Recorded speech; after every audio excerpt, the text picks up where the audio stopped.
समादरणीय धार्मिक सज्जन वृंद, यजुर्वेद 35वां अध्याय।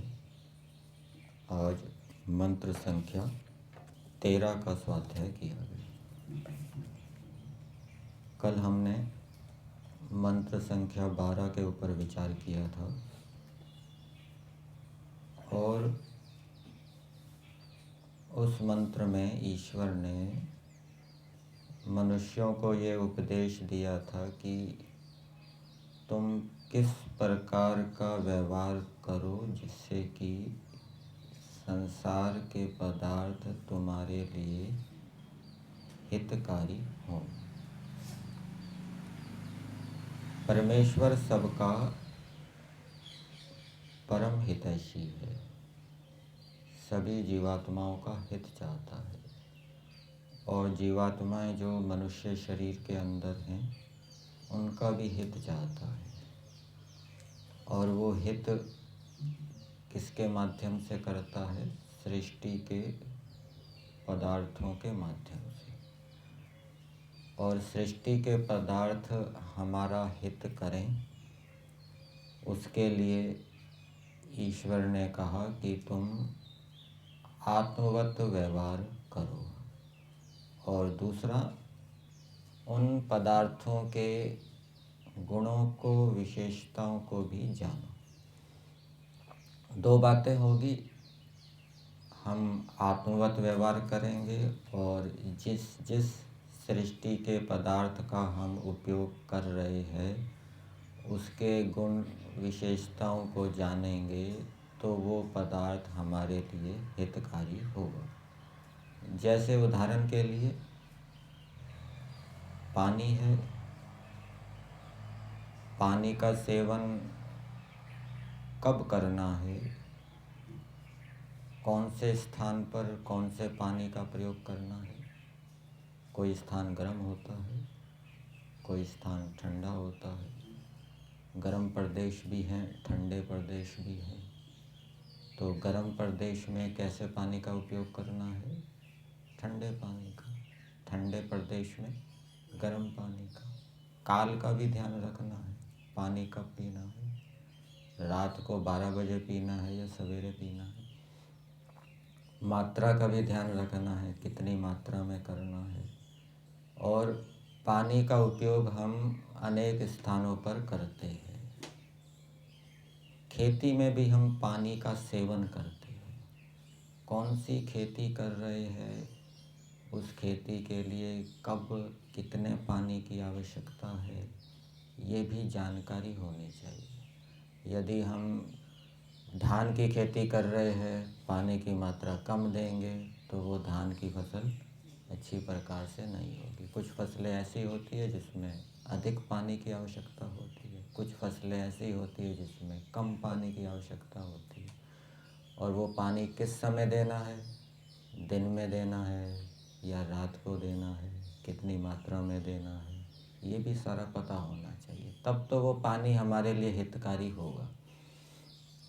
और धान की खेती की, पानी कम दे दिया तो वो फसल क्या है, खराब हो जाएगी, वो पानी हमारे लिए अहितकारक हो जाएगा। इसी प्रकार से हम स्नान के लिए पानी का उपयोग करते हैं, तो पानी से स्नान कब करना चाहिए? रात को 12 बजे करना चाहिए या सवेरे 6 बजे करना चाहिए? स्नान सूर्योदय से पहले करना चाहिए या सूर्योदय के बाद करना चाहिए? स्नान भोजन से पहले करना चाहिए या भोजन के बाद करना चाहिए? एक पाचक था गुरुकुल कालवा में, वो भोजन के बाद स्नान करता था। तो भोजन के बाद स्नान नहीं करना चाहिए। और ये भी सारी विधि है। कौन से पानी से स्नान करना चाहिए? ठंडा पानी हो, गर्म पानी हो, ठीक है ना। ये भी अपने शरीर की सामर्थ्य को देखकर, अवस्था को देखकर उस प्रकार से उपयोग करेंगे तो वो पानी हमारे लिए हितकारी होगा। और नाजुक प्रकृति का व्यक्ति है, वृद्ध व्यक्ति है, वो ठंडे पानी से सर्दी में नहाएगा तो वो बीमार हो जाएगा, वो पानी उसके लिए अहितकारी हो जाएगा। इसी प्रकार से भोजन हमारे लिए हितकारी हो, ईश्वर हमारा हित चाहता है और सृष्टि के पदार्थों से हमारा हित होगा, तो भोजन का सेवन किस प्रकार से करना है? भोजन के सेवन के भी नियम बताए हैं। क्या नियम बताया है? हितभुक, मितभुक, ऋतभुक। इस नियम से भोजन का सेवन करेंगे और उसके साथ साथ भोजन का सेवन कब करना है? कई व्यक्ति तो सवेरे 4 बजे उठते ही खाना शुरू कर देते होंगे, तो उस समय ऐसा भोजन नहीं करना चाहिए। सवेरे उठना है, पानी आदि पीना है, शौच आदि से निवृत्त होना है, भ्रमण करना है, व्यायाम करना है, ध्यान करना है, यज्ञ करना है, फिर भोजन का सेवन करना चाहिए। तो ये सारी बातों का ध्यान रखेंगे तो वो सृष्टि के पदार्थ हमारे लिए हितकारी होंगे। तो मंत्र में कहा कि मनुष्यों को, जो मनुष्य आत्मवत व्यवहार करता है उसको सृष्टि के पदार्थ हितकारी होते हैं। आत्मवत व्यवहार क्या बताया था मनु जी? आत्मवत व्यवहार के बारे में क्या बताया था? आत्मवत व्यवहार किसे कहते हैं? जो चीज अपने को अच्छी लगती है वही दूसरे को भी देना, जो अपने को बुरी लगती है। जैसा हम अपने लिए सुख और उन्नति चाहते हैं, वैसे ही दूसरे की सुख और उन्नति की चाहना करना और यथाशक्ति प्रयास भी करना, ये आत्मवत व्यवहार है। हम नहीं चाहते कि कोई हमें धोखा दे, झूठ बोले हमारे साथ, तो हमें भी दूसरे के साथ छल कपट का, धोखे का व्यवहार नहीं करना चाहिए। और आत्मवत व्यवहार हम कैसे करें, इसका क्या उपाय है? वेद में तो उपदेश दिया है कि मनुष्यों को आत्मवत व्यवहार करना चाहिए। उसका उपाय क्या है करने का? एक उपाय तो मंत्र के अंदर बताया है। क्या उपाय बताया मंत्र के अंदर आत्मवत व्यवहार करने का? सुमित्रिया न आपा औषधया संतु, इस मंत्र के अंदर आत्मवत व्यवहार करने का कोई उपाय बताया है? नहीं बताया। मंत्र के अंदर प्रतिपक्ष भावना है कि यदि हम आत्मवत व्यवहार नहीं करेंगे तो सृष्टि के पदार्थ हमारा विनाश करने वाले होंगे, हमारा हित करने वाले होंगे। ये प्रतिपक्ष भावना ही तो है। और प्रतिपक्ष भावना किस लिए की जाती है? जिससे कि वितर्क उत्पन्न ना हो, हम आत्मवत व्यवहार से भिन्न व्यवहार ना करें। और दूसरा उपाय क्या है आत्मवत व्यवहार करने का? ये जो हम प्रतिदिन मंत्र बोलते हैं, कुछ मंत्र ऐसे होते हैं जिसमें अपने लिए ही प्रार्थनाएं होती है।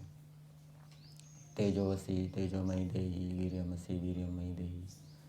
और दूसरे कुछ मंत्र हैं जिसमें सबके लिए प्रार्थना है। ओम विश्वानि देव सवितर्दुरितानि परासु। तो जब हम मंत्रों के माध्यम से सबके लिए प्रार्थना करते हैं, सबके दुर्गुण दुर्व्यसन दुख दूर हो, सबकी बुद्धि को परमेश्वर सन्मार्ग पर चलाए।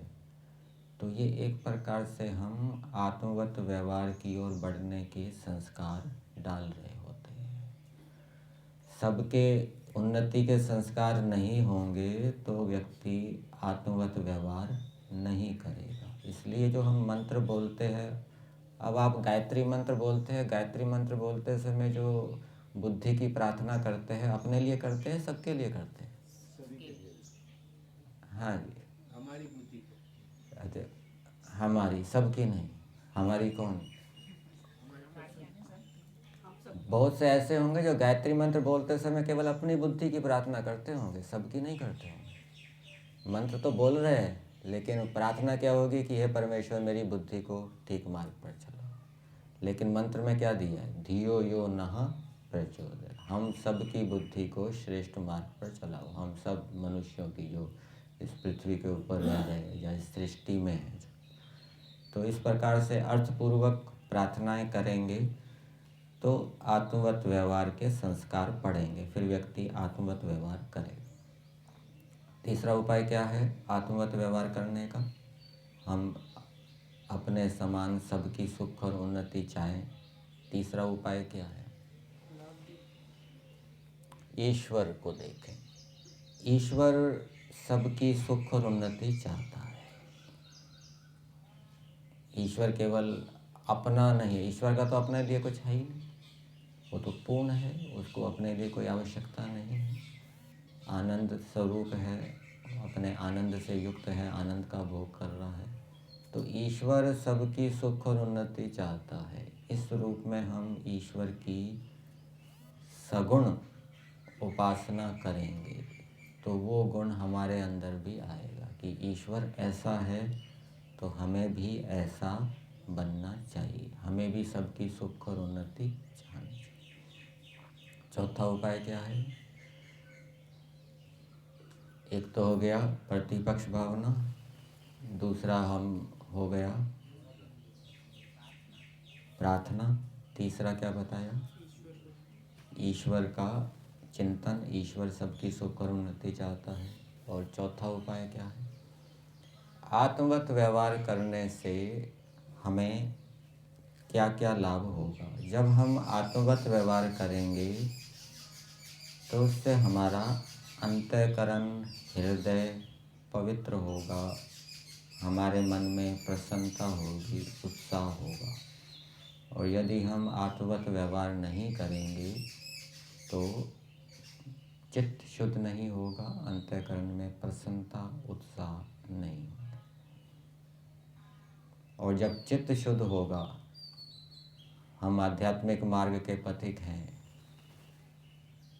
हम अपना चित्त शुद्ध करके वैराग्य को उत्पन्न करना चाहते हैं, समाधि प्राप्त करना चाहते हैं, आत्मगत व्यवहार नहीं कर रहे, दूसरे की सुख और उन्नति नहीं चाह रहे, दूसरे की सुख और उन्नति के लिए प्रयास नहीं कर रहे, दूसरों को धार्मिक बनाने का प्रयास नहीं कर रहे, दूसरों के दुर्गुणों को दूर करने का प्रयास नहीं कर रहे, अपने में लगे हुए हैं, तो उससे चित्त शुद्ध नहीं होगा।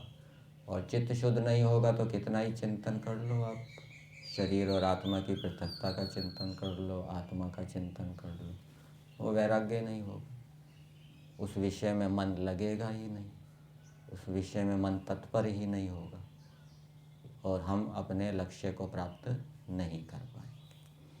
तो इस प्रकार से हम विचार करके, चिंतन करके और संकल्प लेके, क्या संकल्प लेके? प्रतिदिन ये संकल्प कि मैं अपने समान दूसरे की सुख और उन्नति चाहूँगा, ये प्रतिदिन संकल्प लेना पड़ेगा। संकल्प भूल गए तो बीच बीच में दोहराते रहना कि मैं अपने समान सबकी सुख और उन्नति चाहूँगा, उस संकल्प को बनाए रखना। तो इस प्रकार से हम आत्मवत व्यवहार में स्थिर हो पाएंगे। फिर मंत्र के भावार्थ में बताया था कि जो राग द्वेष आदि दोषों को छोड़कर, राग द्वेष आदि से लेना चाहिए लोभ मोह,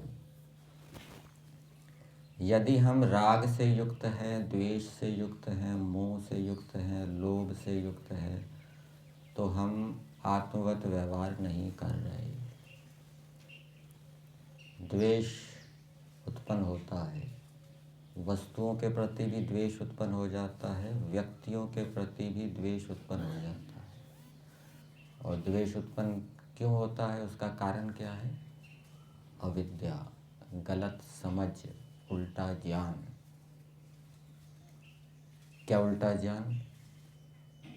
कि सामने वाला व्यक्ति जैसा मैं सोच रहा हूँ बिल्कुल हर समय वैसा ही करेगा, कभी उससे विपरीत नहीं करेगा।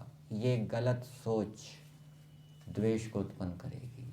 और जब वो हमारी इच्छा के विपरीत काम करेगा, जैसा हम चाहते हैं, जैसा विचारते हैं वैसा नहीं करेगा, तो फिर दुख होगा और उसके कारण द्वेष उत्पन्न होगा। दुख कब होता है? जब इच्छा की पूर्ति नहीं होती।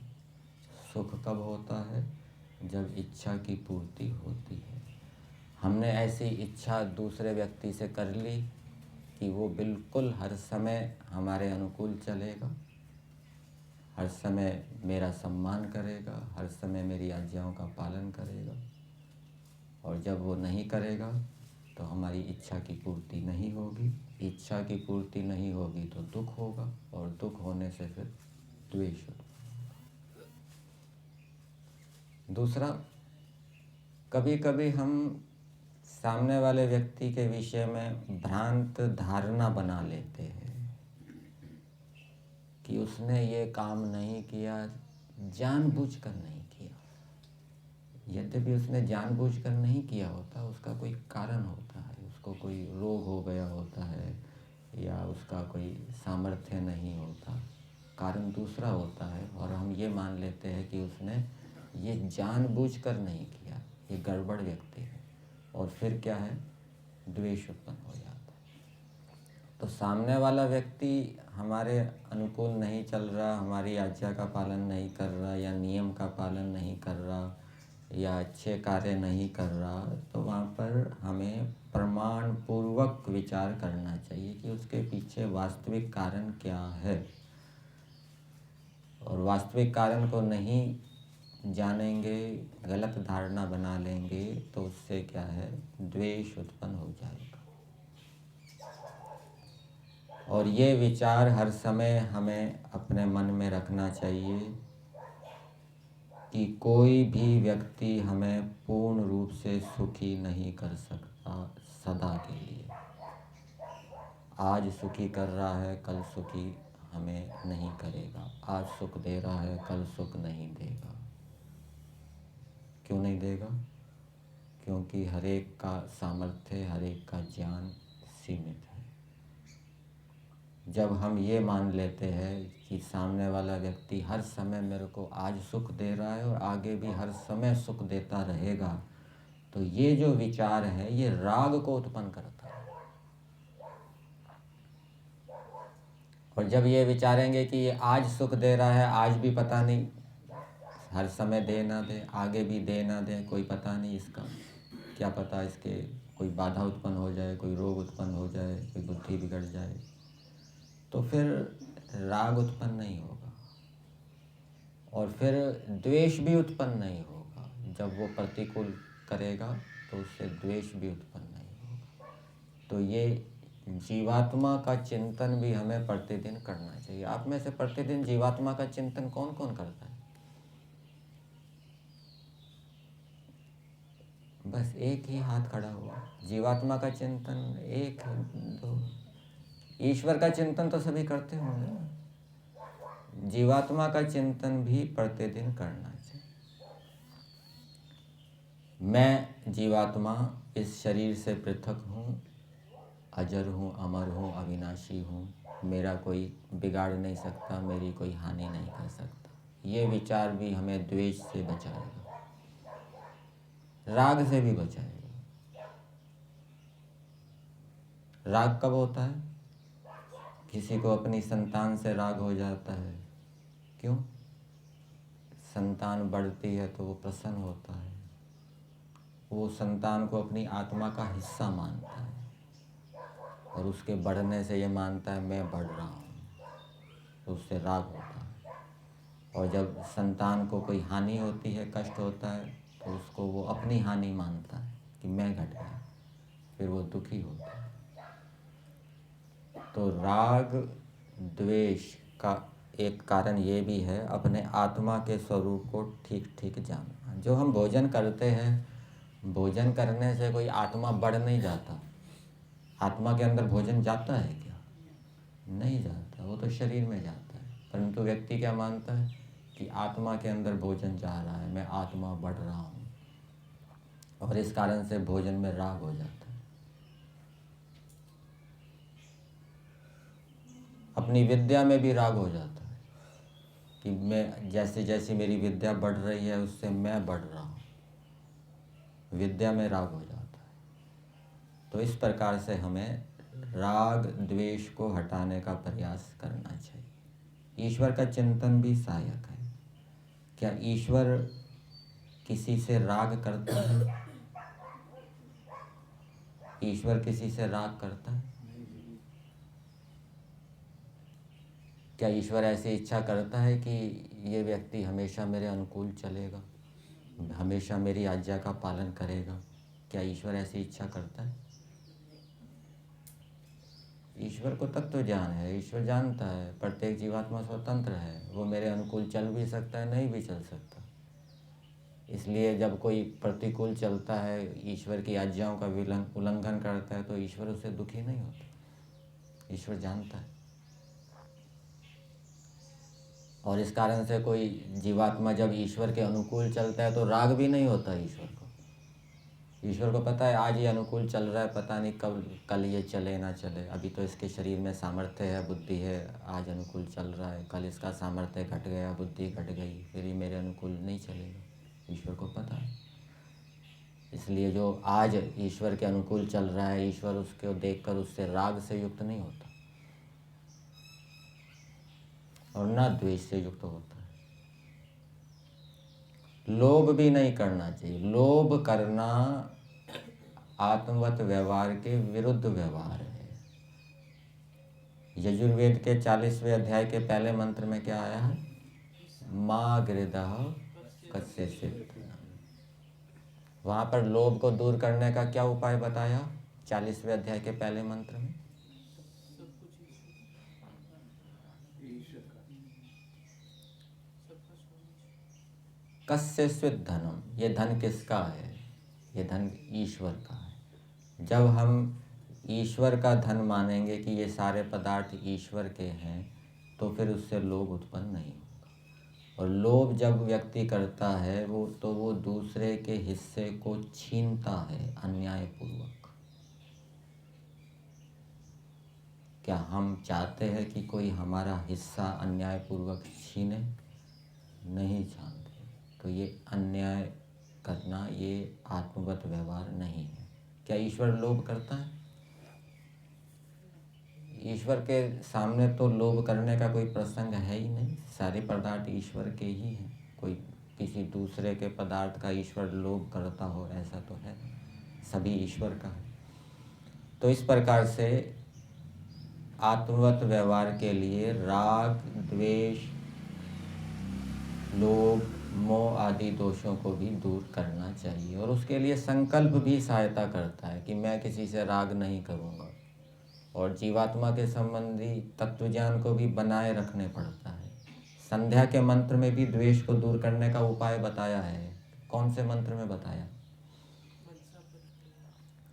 मनसा परिक्रम में बताया है। योस्मान द्वेष्टि यम च वयम द्विष्मः तम वो जम्बे दत्मः। वहाँ प्रतिपक्ष भावना है कि यदि हम द्वेष करेंगे तो ईश्वर के गुण और रचे हुए पदार्थ हमें बाण के समान पीड़ित करेंगे। ये प्रतिपक्ष भावना है।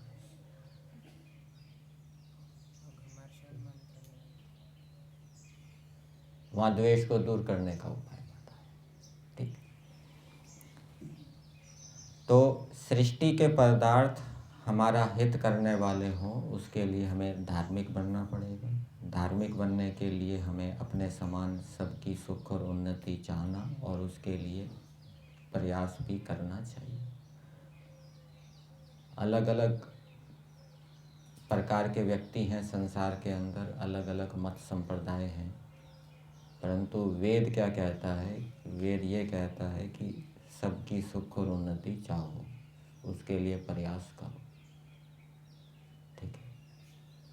बहुत से मत संप्रदाय वो दूसरे के सुधारने का प्रयास इतना नहीं करते, उन्नति का प्रयास नहीं करते। वो दूसरे कार्य तो करते हैं, गौ सेवा करेंगे, अनाथों का पालन करेंगे, लेकिन रोगों की चिकित्सा करेंगे, लेकिन मनुष्य के निर्माण का प्रयास नहीं करते, उसको दुर्गुणों को दूर करने का प्रयास नहीं करते।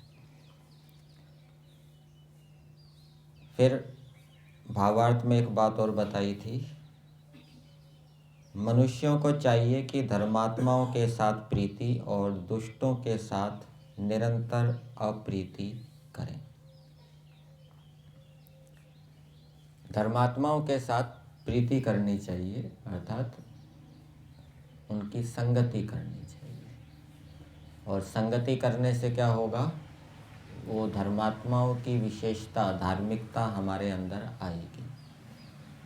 किसी परोपकारी व्यक्ति के साथ हम प्रीति करेंगे, उसके साथ मित्रता करेंगे, उसके साथ उठेंगे बैठेंगे, उसके विचारों को जानेंगे, तो परोपकार का गुण हमारे अंदर आएगा।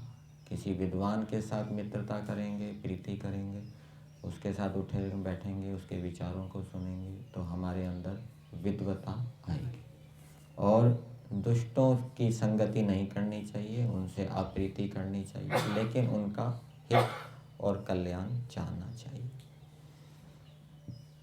जब हम किसी से द्वेष करते हैं तो उस व्यक्ति से भय होता है। ये भी ईश्वर की ओर से संकेत है, शिक्षा है। ये ईश्वर की ओर से एक प्रकार का दंड समझना चाहिए। तुरंत ये होता है, जब हम किसी से राग द्वेष करेंगे तो उससे क्या हो जाएगा? भय उत्पन्न हो जाएगा। क्या भय उत्पन्न हो जाएगा? कि ये मेरी बदनामी ना कर दे, अपयश ना करे, निंदा ना करे, आदि आदि। तो ये भी ईश्वर की ओर से शिक्षा, ये तुरंत ईश्वर की ओर से दंड मिलता है, दंड बताया जाता है। और दूसरा दंड तो होता ही है कि ईश्वर के रचित पदार्थ उसके लिए सुखदायी नहीं होंगे। आज का मंत्र लेते हैं, मंत्र संख्या 13।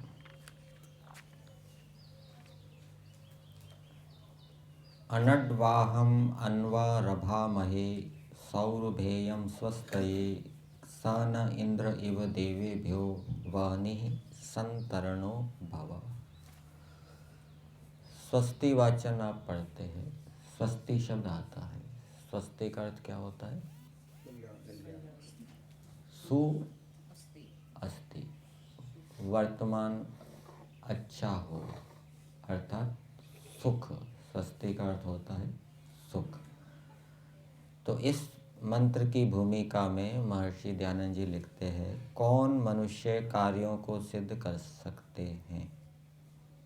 इस मंत्र का महर्षि दयानंद जी ने आदिदैविक अर्थ किया है, अर्थात वैज्ञानिक अर्थ किया है। वेदों के अंदर विज्ञान है और वेदों के अंदर विज्ञान बीज रूप में विद्यमान है, और वेद ने ये प्रेरणाएं दी हैं कि मनुष्य उस विज्ञान का उपयोग करके अनेक प्रकार के यानों को, साधनों को बनाए, जिससे कि उसका जीवन क्या है? सुखदायी हो।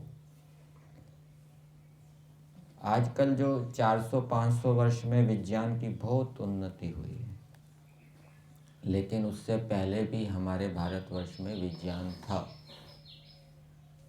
पुष्पक विमान के विषय में आप सुनते हैं, महाभारत में संजय के विषय में सुनते हैं, वो कैसे महाभारत की घटनाओं का वर्णन करते थे।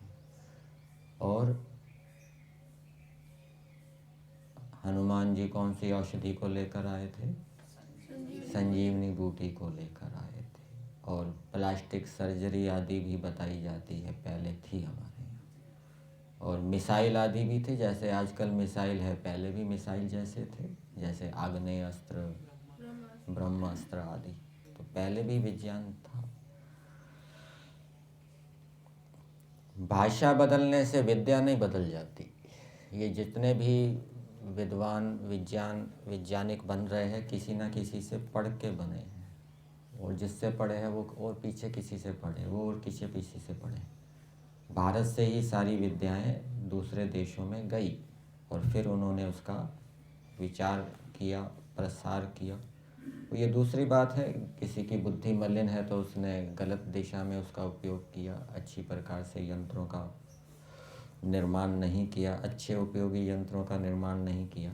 लेकिन यदि सृष्टि के प्रारंभ में ईश्वर वेद नहीं देता तो सारे मनुष्य क्या होते? जंगली होते। ये जो हम जितने भी आजकल आधुनिक साधन देख रहे हैं वो नहीं होते।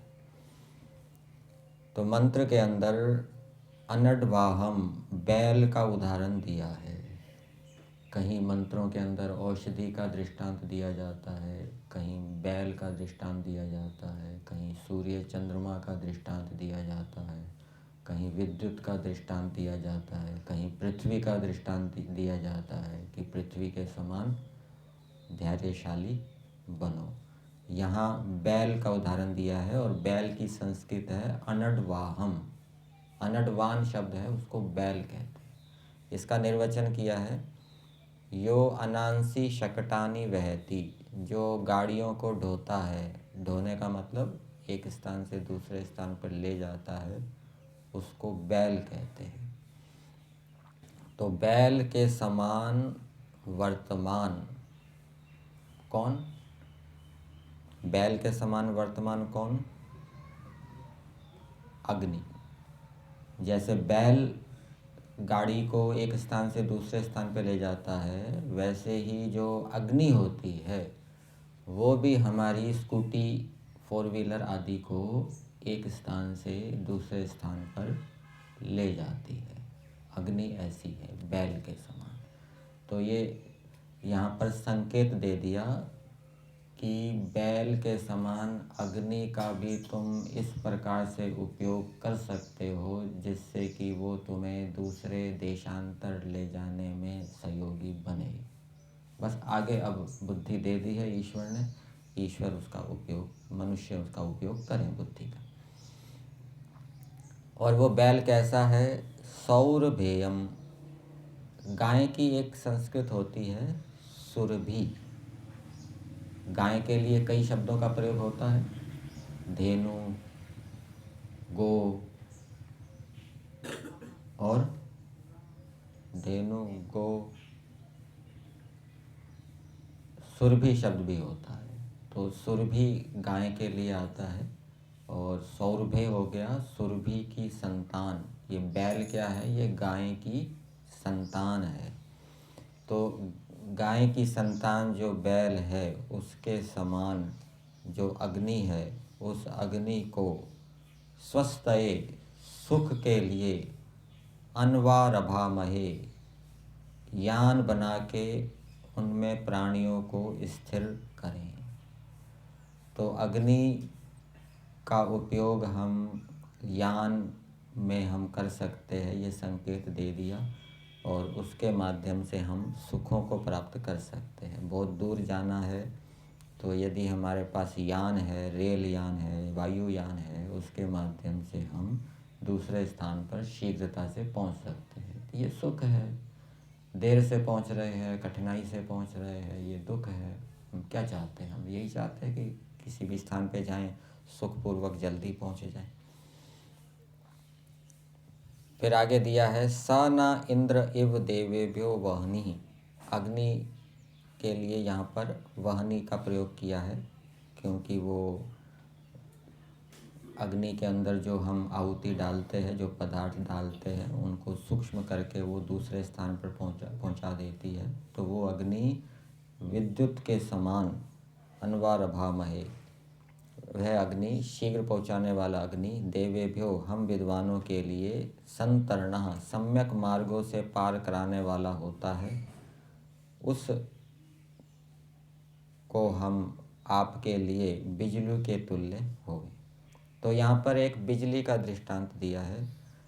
जैसे यहाँ पर भावार्थ पढ़ लेते हैं। जो मनुष्य बिजली आदि अग्नि की विद्या से यान बनाने आदि कार्यों को करने का अभ्यास करते हैं। आजकल तो बिजली से ही चलते हैं यान। पहले तो कोयले आदि से भी चलते थे रेल यान, और भाप आदि से भी चलाए जाते थे। तो बिजली आदि अग्नि की विद्या से यान बनाने आदि कार्यों के करने का अभ्यास करते हैं, जो वे अति बली बैलों से खेती करने वालों के समान कार्यों को सिद्ध करते हैं। जैसे बैलों से हमारा खेती का जो कार्य है वो सिद्ध हो जाता है। बैल ना हो तो हम खेत को कैसे जोतें, और जुतेगा नहीं तो फिर बीज कैसे डालेंगे, फिर फसल कैसे होगी। आजकल तो ट्रैक्टर का प्रयोग होता है। ट्रैक्टर ना हो तो फिर फसल कैसे हो, खेत को हम जोत ही नहीं सकते। बैल ना हो तो कैसे हो, खेती का काम सिद्ध ही नहीं हो सकता। इसी प्रकार से अग्नि के बिना भी हमारा जो अनेक कार्य हैं वो सिद्ध नहीं हो सकते, और अग्नि से हमारे अनेक कार्य सिद्ध होते हैं। और विद्युत अग्नि के तुल्य इधर उधर जा सकते हैं। जैसे विद्युत है वो इधर उधर, विद्युत तो वैसे तेजी से जाती है एक स्थान से दूसरे स्थान पर, उतनी तेजी से भी हम एक स्थान से दूसरे स्थान पर जा सकते हैं। पर पूरा अंश, दृष्टांत का पूरा अंश नहीं लेना चाहिए, केवल शीघ्रता अंश ही लेना चाहिए। विद्युत के तल्ले हम दूसरे स्थान पर जाएं। तो इस मंत्र में कई बातें बताई गई है। एक तो खेती के लिए बैलों का प्रयोग करना चाहिए, जहाँ तक हो सके वो अच्छा रहता है। और अग्नि का उपयोग इस प्रकार से करना चाहिए जिससे कि हम उसके माध्यम से यान आदि को बनाकर उस यान में उस अग्नि को स्थापित करके हम दूसरे स्थानों पर जाएं सुख के लिए। और विद्वानों का ये काम है कि विद्वान इस विद्या के ऊपर विचार करें और दूसरों को लाभान्वित करें। यहीं तक रखते हैं।